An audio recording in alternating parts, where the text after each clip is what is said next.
War risk for businesses will mean higher prices no matter what happens. That's the headline that has stuck in the heads of CEOs and shopkeepers alike since the conflict between Iran and the United States escalated this spring. The article explains how this war, and the uncertainty it creates, is already reshaping the cost anew of every product, from the food on our plates to the smartphones in our pockets, even if the fighting eventually subsides.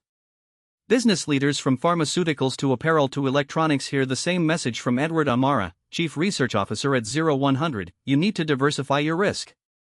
You need alternative manufacturing sites, you need to keep inventory on hand, and you need new supply routes.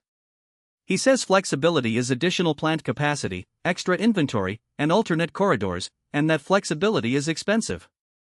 That expense, in turn, is inflationary. The International Monetary Fund, in a recent outlook, has forecast a fresh bout of global inflation. Prices surged at 4.7% in 2026, up from 4.1% in 2025. That jump is fueled by higher prices for energy, metals, fertilizer, and food, and that number was calculated when oil prices had largely returned to their 2019 early 2024 pre-war levels, before the sharp escalation that sent oil prices up again.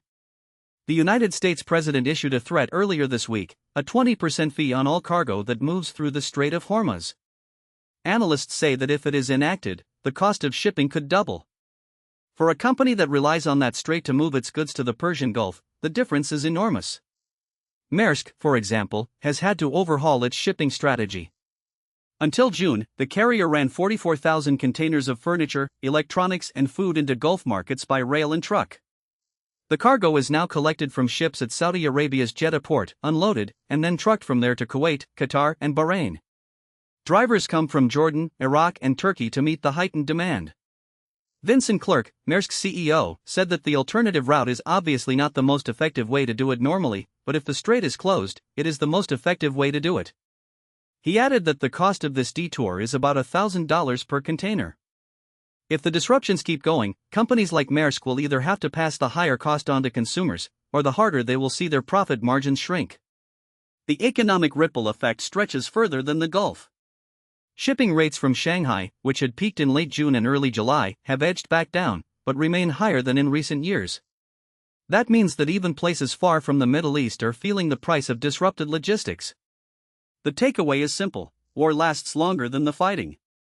The risk and the need to build in flexibility cost money, and that money shows up on consumers' receipts.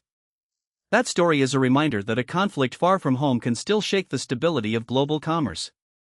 If you're a business owner, the next time you plan inventory or tour new suppliers, think about the unseen cost of risk. And for every consumer, remember that the price of a bag of oranges or a laptop comes with the hidden weight of geopolitical tension.